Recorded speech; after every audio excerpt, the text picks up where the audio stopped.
जम्मू कश्मीर में मौसम तो साफ हुआ लेकिन अभी भी खतरा बरकरार है। जम्मू कश्मीर में मेट डिपार्टमेंट ने लैंडस्लाइड मड स्लाइड के खतरे का इम्कान जाहिर किया है। वहीं जम्मू के पंचतीर्थी इलाके में खौफनाक लैंडस्लाइड हुआ। जम्मू से नगरोटा जाने वाली सड़क पर आफत टूटी पड़ी है। भारी लैंडस्लाइड की वजह से सड़क पूरी तरह से बंद हो गई है। 3 से 4 किलोमीटर तक जमीन खिसक गई है और चारों तरफ सिर्फ मलबा नजर आ रहा है। हालात इतने संजीदा है कि राहत और मलबा हटाने का काम जंगी सतह पर जारी है।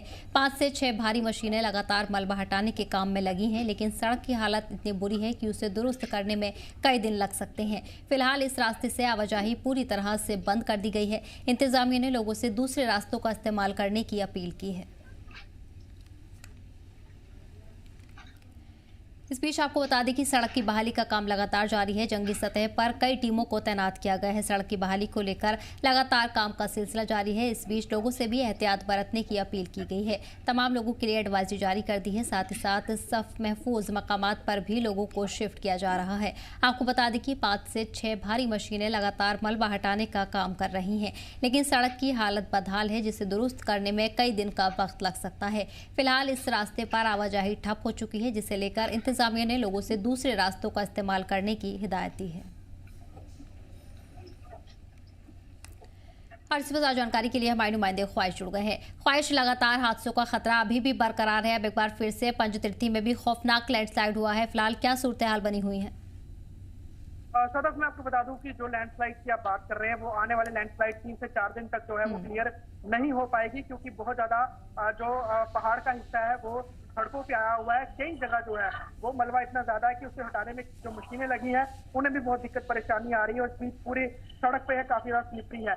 जम्मू के बीचों बीच ये इलाका है पंचतीर्थी से छेड़ा जाने वाला, और बहुत अहम महत्वपूर्ण ये एक रोड भी है। तो ये रोड बंद होने से दूसरे रोड पर जो है काफी ज्यादा जो लोड आ गया है, जो ओल्ड रोड है, वहीं जम्मू के बाकी हिस्सों का भी बहुत ज्यादा बुरा हाल है। कई इलाकों में जो है जो पानी में सबमर्ज हुए थे, अभी भी वहां पे इतना मलबा है कि इसे हटाने में कई दिन लग जाएंगे। ऐसे में जम्मू म्युनिसिपल कॉर्पोरेशन या बाकी कंसर्निंग एजेंसी जो है वॉर फ्रंट पे इस समय काम करती हुई नजर आ रही हैं और लोगों को अलग अलग तरीके से सहायता मुहैया करवाती हुई नजर आ रही है। राशन भी दिया जा रहा है, लोगों को सूखा राशन भी दिया जा रहा है, ताकि जिन लोगों के घर डूबे हैं अगर उनके पास खाना बनाने का ऑप्शन है तो उन्हें राशन दिया जाए। वहीं बड़े सारे ऐसे लोग भी हैं जिनके घर टूट गए हैं, तो उन लोगों को पका हुआ फूड जो है वो एडमिनिस्ट्रेशन मुहैया करवा रही है। बड़े सारे एनजीओ और सिविल सोसाइटी के लोग भी इस समय जम्मू में जो है वो मदद करते हुए नजर आ रहे हैं। ऐसे में बहुत बड़ा इलाका अभी जो है वो बाढ़ की चपेट में था, वो नुकसान के दायरे में है और जल्द वहां से कोई भी अच्छी खबर अभी मिलती हुई नजर नहीं आएगी। इसमें लोगों की गाड़ियां भी डूबी हैं, 2 से 3 मंजिला तक घर भी डूबे हैं और बहुत ज्यादा बुरी हालत है। और सभी ने जो विकराल रूप अपनाया था उसमें अभी बड़े सारे इलाकों तक लोगों को पहुंचने के लिए महरूम रखा हुआ है। जब तक हर जगह तक प्रशासन की टीमें नहीं पहुंच जाएंगी, तब तक कहीं ना कहीं ये पूरी तरह से आंकलन नहीं लगाया जा पाएगा कि आखिरकार जम्मू में नुकसान कितना हुआ है और क्या सोच रहा है। ये सब बिल्कुल ख्वाहिश। ऐसे में इंतजामिया लगातार एडवाइजरी जारी कर रहा है। कई इलाकों को बंद कर दिया है, लेकिन इस वक्त एडवाइजरी के मुताबिक कौन इलाके हैं जो सबसे ज्यादा खतरों और हादसों का खतरा वहां पर बना हुआ है? मैं आपको पर्टिकुलर जम्मू नॉर्थ की बताऊं तो जम्मू नॉर्थ का जो ज्यादातर पहाड़ी क्षेत्र है, इसमें ओल्ड सिटी का इलाका है। खासतौर पर सर्कुलर रोड की बात करें, पीको की बात करें, ये तमाम जगहें जो है बहुत ज्यादा डैमेज है। बहुत ज्यादा स्लाइड्स आई हुई है, कई घर जो है वो गिरने की कगार पर है। ऐसे में अब जब वेदर क्लियर होगा, धूप तेज होगी, तो चट्टानें जो गीली थी, यानी कि जो पोर्शन गीले से पहाड़ों के, वो सूखेंगे तो वो और दरकेंगे। बहुत सारे मकानों को जो है खतरे के उस रेडियस में रखा गया है। इस बीच जिला प्रशासन लगातार उन घरों को भी चिन्हित कर रहा है जो कि स्लाइड के चपेट में है और कभी भी वहां पर बड़े हादसे हो सकते हैं। लोगों को वहां से हटाने की प्रक्रिया भी इस समय जारी है और कोशिश की जा रही है कि स्लाइड वाली जगह लोग ना रुके, ताकि अगर कोई बड़ा आगे स्लाइड होता है तो लोग उसकी गर्द में ना आए।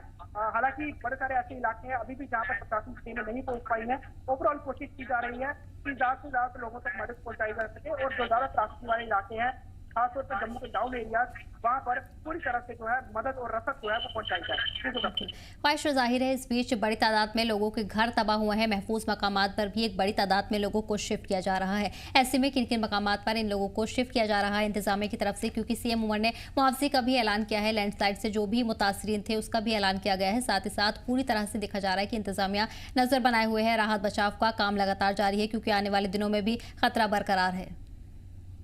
सदफ, जो मुख्यमंत्री ने जो एक्सप्रेसिया जो है वो अनाउंस किया है वो उनके लिए किया है जो कटरा में मारे गए लोग थे या फिर डोडा के क्लाउड बस्ट में मारे गए लोग थे। इसके अलावा अगर जम्मू की पर्टिकुलर बात करें, यहाँ पे मौत का जो वजह कोई कारण है वो नजर नहीं, यानी कि मौत का आंकड़ा कोई सामने नहीं आया।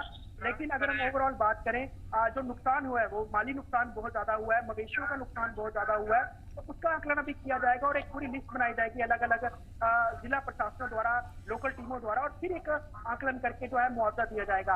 हालांकि अभी भी जो है अगर हम देखें तो लोगों का जो प्रॉपर्टी का नुकसान या फिर कैटल्स का नुकसान, एनिमल्स का नुकसान बहुत ज्यादा हुआ है, वो उसका आकलन अभी पूरा लगना बाकी है, क्योंकि बहुत ज्यादा इलाकों तक अभी टीमें पहुंची नहीं है। सभी ने बहुत ज्यादा कटाव कर दिया है, सड़कें बहा दी है, रास्ते बहा दिए हैं, और बड़े सारे गांवों का कनेक्शन अभी भी टूटा हुआ है मेन शहर से। तो ऐसे में अभी सबसे पहले कोशिश यही है, शहर में राहत बांटी जाए, शहर में जो फंसे हुए लोग हैं उन्हें निकाला जाए या फिर उन घरों को साफ किया जाए, उसके बाद आउटस्कर्ट के इलाकों तक भी पहुंचने की कोशिश करेंगे। ओवरऑल नुकसान बहुत ज्यादा है, धीरे धीरे करके मुआवजा भी दिया जाएगा, लेकिन बड़ी बात जो वैष्णो देवी यात्रा में जो लोग मारे गए हैं उनको लिए मुआवजा सरकार ने ऐलान किया है। यहाँ पे डोडा क्लाउड बर्स्ट में मारे गए हैं या अन्य जगह में क्लाउड बर्स्ट में जो लोग मारे गए हैं उनके लिए जो है अनाउंसमेंट की गई है। ओवरऑल उन लोगों को राशि दी जाएगी, लेकिन बाकी लोगों के लिए अभी कोई आप कह सकते हैं कि राशि का अनाउंसमेंट अभी नहीं किया गया। जी बिल्कुल। तो इस बीच आपको बता दें कि हादसों का खतरा अभी भी लगातार बना हुआ है, जिसके चलते इंतजामिया पूरी तरह से हरकत में है। साथ ही एडवाइजरी लोगों के लिए जारी कर दी है, जिससे फॉलो करने की भी लोगों से अपील की जा रही है। ख्वाहिश तमाम जानकारी के लिए बहुत बहुत शुक्रिया।